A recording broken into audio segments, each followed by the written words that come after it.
Hey ho everybody, Ginger Gargoyle here. Hang on, I gotta double check something. Yeah, okay. My machine is making noises and I don't exactly know why. I'm not exactly sure what I'm doing. This is part 2 of the recipe book that I'm making for my daughter. She is gluten-free. She actually has a wheat allergy, so she needs to experiment and do that sort of stuff. So that's why I decided to make her a recipe book for her to store her favorite recipes into. So, because while they sell books out there, they're mostly made for people with celiac disease, and she doesn't have celiac disease. She just has a wheat allergy, so she has to work with the food that way. So that means she can have a lot of gluten stuff. She just can't have the wheat. Anyways, excuse me.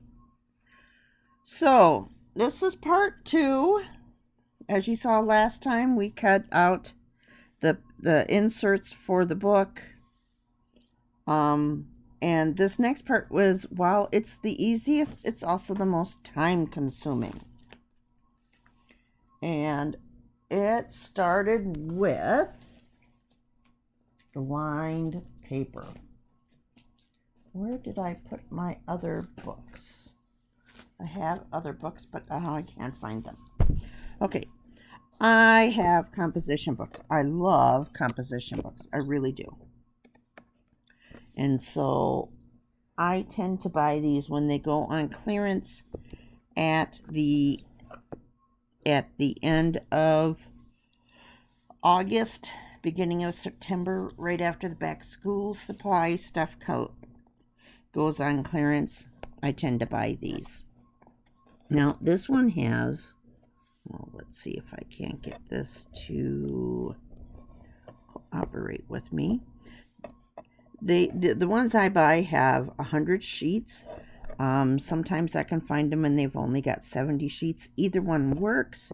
You just want the pages to be larger than 8 by 6.5. So these ones are 9 3/4 tall by 7.5 inches wide. Okay. Then you want to find the center of the book. And you'll know it's the center of the book because if this will work with me and focus, you'll be able to see where the stitches are. Okay. Don't try to take out the stitches. I tried to do that, and it was a real pain in the rumpus room, for lack of a better term. Instead, you just need something really sharp. You could use a craft knife. Okay. Or you could use a sharp pair of scissors. Okay. But what I found worked great for me, and maybe it was just my lucky day that I happened to run across it. Oh, no, wait, where did I put it? I had a pair of reverse tweezers. Reverse tweezers are ones that when you press them, instead of closing, it actually opens up. It kind of crisscrosses. But I had one that broke. It actually kind of gave way up here. These are old Cricut ones. And the point on these is extremely sharp. Okay. And all I did, and I'm not going to do it with this one, I'll use the blunt side, is I just ran this down this fold. If you find that you're actually getting off on that, hold up the side of the book and then just run this down along with the pointed end along the inside of the book. Just run it from top to bottom or from halfway and then turn it and go halfway. All right. And you will be able to just pop out your pages. Okay. Now these ones I kind of goofed up on. I didn't realize that they weren't coming out properly. So that's why I switched over to that. These ones I want to say I cut with the blade. And if you do it properly and just right, you will be left with this. Okay. And this is the outside of the book. Perfectly trimmed. The book binding tape is still there. I didn't cut through that. And actually, if I do this, well, you're not going to be able to see it this way. What did I do with that other book? Let me do it this way. You can see the loops from where it was bound around the paper. I didn't even cut through those. So that was a really nice way to cut through these sheets of paper. So I did all 100 sheets. Remember, I'm going to have seven separate spots. Boy, try to say that fast. Seven separate spaces in my book. So I took that 100, I divided it by 7, and it came up with a little over 14 pages. Okay. Which means each section will get a little over 14 pages. Now these are really, really thin paper. I mean, I was cutting through on my trimmer with its very old, dull blade, 7 sheets at a time. So I only had to run it through 14 times. And I probably could have gotten away with 10 sheets, but I didn't want to take the chance of, or take the time to figure that out. 1, 2, 3, 4, 5, 6, 7, 8, 9, 10, come on, 11, 12, 13, 14. I thought I had these already counted out.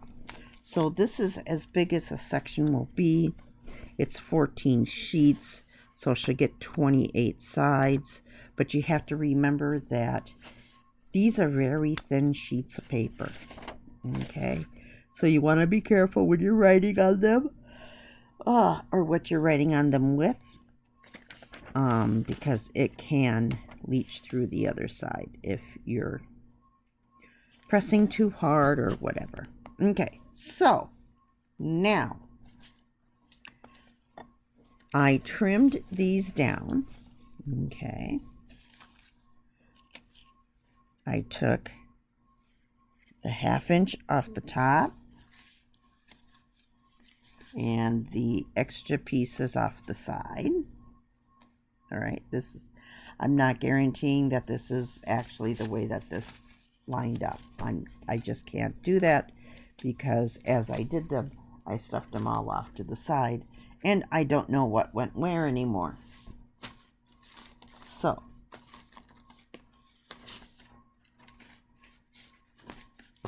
what did I just do? Where'd I put it? There it is. I'm going to hang on to all these extra bits simply because I don't know when I might need them. It's paper. It's got uses. Okay, maybe the really thin ones won't, but like these ones probably won't. But these I might find a use for. Okay, so I took those off. And it just so happens that taking them off gives me all square corners. And the more I thought, excuse me, the more I thought about it, the more I thought I only have to round these back corners on these if I decide to do that. If I decide to do that. Because these are so smally. They're so smally rounded. They're so, the rounding is so slight. Okay, I may not even have to do that. But I probably will. So now the next step is punching the holes. Okay, and to do that, I will match up. Whoop, that's not going in proper. Come on, everybody line up proper. Okay. I have to decide whether, whoop, that was stuck. I have to decide whether I want to go directly onto the sheet and mark where I'm supposed to punch, or, and this is probably what I will do, I will probably make a jig of some sort and mark where it's going to be punched, and then that way I can set it up and use my hole punch to punch through, and then I don't have to erase anything from the papers. Okay, so that's it for this one. I know this is very short. It's a very short video, and if you're not following along, I encourage you to follow along. I really am. Next time I will have the holes punched, and we will be decorating the book itself. Okay, so this is going to be the fun part. What I have to do is try to figure out how to mount my camera, which is actually my laptop, how to mount that so that you guys can see down onto what I am doing. That's why I keep doing it this way, is because my choices are having it down like this and working over the top of the project this way, or having it off to the side and having you guys see me work on it sideways, because working on it this way is uncomfortable for me. Or same thing if I did it on the other way, where I'm sitting over here, over there, and you guys are seeing it this way. I'm working on it upside down. That would be uncomfortable for me. And then you guys are looking at all sorts of things that you don't need to see. Okay, so if I can figure out some way of doing this where we're looking, you guys can be looking down onto what I'm doing, then I will likely do that. Although today's Wednesday, I thought this was going to go up last night, but like I said, doing these pages took a lot longer than I thought they were, that I thought that it would. It wasn't so much separating it from the notebook as much as it was cutting the pages, because I was having troubles lining up the pages just right. Because you'll find when you cut the pages, some want to curl this way, some want to curl this way. So I actually wound up having to fold them this way so they all curled in the same direction, because of how they are in the binding. Okay, you'll notice this. It's real easy to find the center of the book if you look at the end. Okay, you'll be within just a couple of pages, if not right on. but you can see that it's curved. So some want to curl this way, some want to curl this way. So yeah, so some pages will have the bigger gap from the top of the page on the top. Some pages will have the bigger gap from the top of the page on the bottom. Although these ones aren't quite as bad as some of the ones I have seen. Some of the ones I've seen have this huge gap at the top. They'll have like a 2-inch gap. This one's not quite so bad. Not quite so bad. So, yeah. Okay, guys, that's it. That's all for now. I'm going to post this. Please like and subscribe and hit the little bell notification, and you'll be notified when my next video is going up, which hopefully will be tomorrow before my husband comes back up here. That's another, well, problem isn't my husband. The problem is the person my husband's working with now. I was going to say for. The guy seems to think my husband's working for him, but my husband's working with him.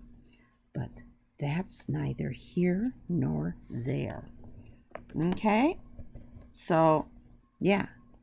So hopefully tomorrow we'll get to the decorating part. Okay? I will talk to you guys later. Bye-bye.